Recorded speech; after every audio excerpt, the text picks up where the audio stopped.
Yep, that's me. You're probably wondering how I ended up in this situation. You may not believe this, but before Pokémon Legends Arceus and Scarlet and Violet, Pokémon Black and White were the first games to bring innovation, introducing changes that reshaped our Pokémon experience.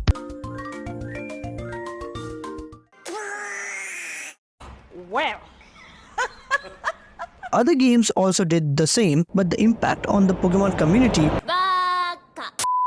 First of all, let's go through some positive things. I'm sure that you already know that the Pokémon regions of the first 4 generations were based on Japan itself, like Kanto, Kansai, Hokkaido, and Kyushu. This changed with the 5th generation as it was the first time a Pokémon region was based outside of Japan, and it was a unique mix of different cultures and places. It made exploring the region as a new game experience, from exploring New York-style Castelia City to Nimbasa City's interesting.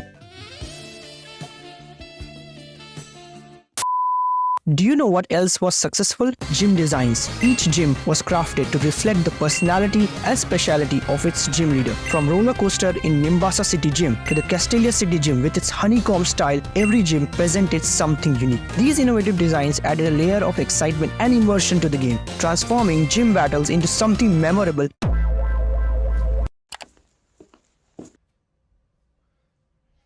Just stop! Now, let's talk about the controversy.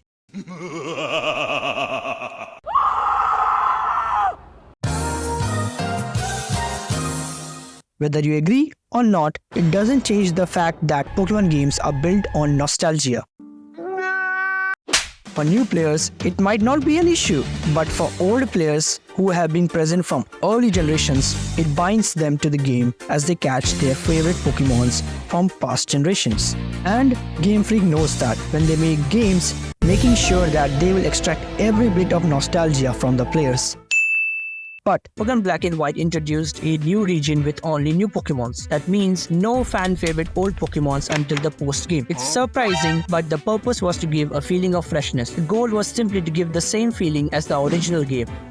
But things never go as planned. You see, so far, Pokémon games, even up to the current generation, is still dominated by nostalgia. And that's why players don't like when the entire Pokédex is not available.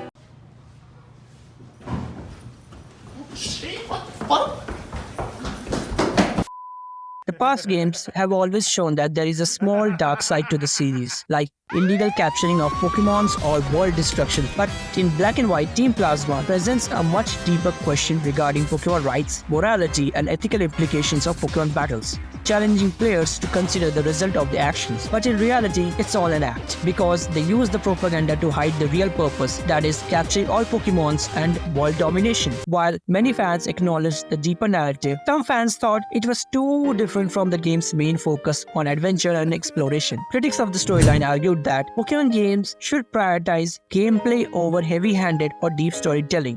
Why? Good question. You should ask him that when we get there.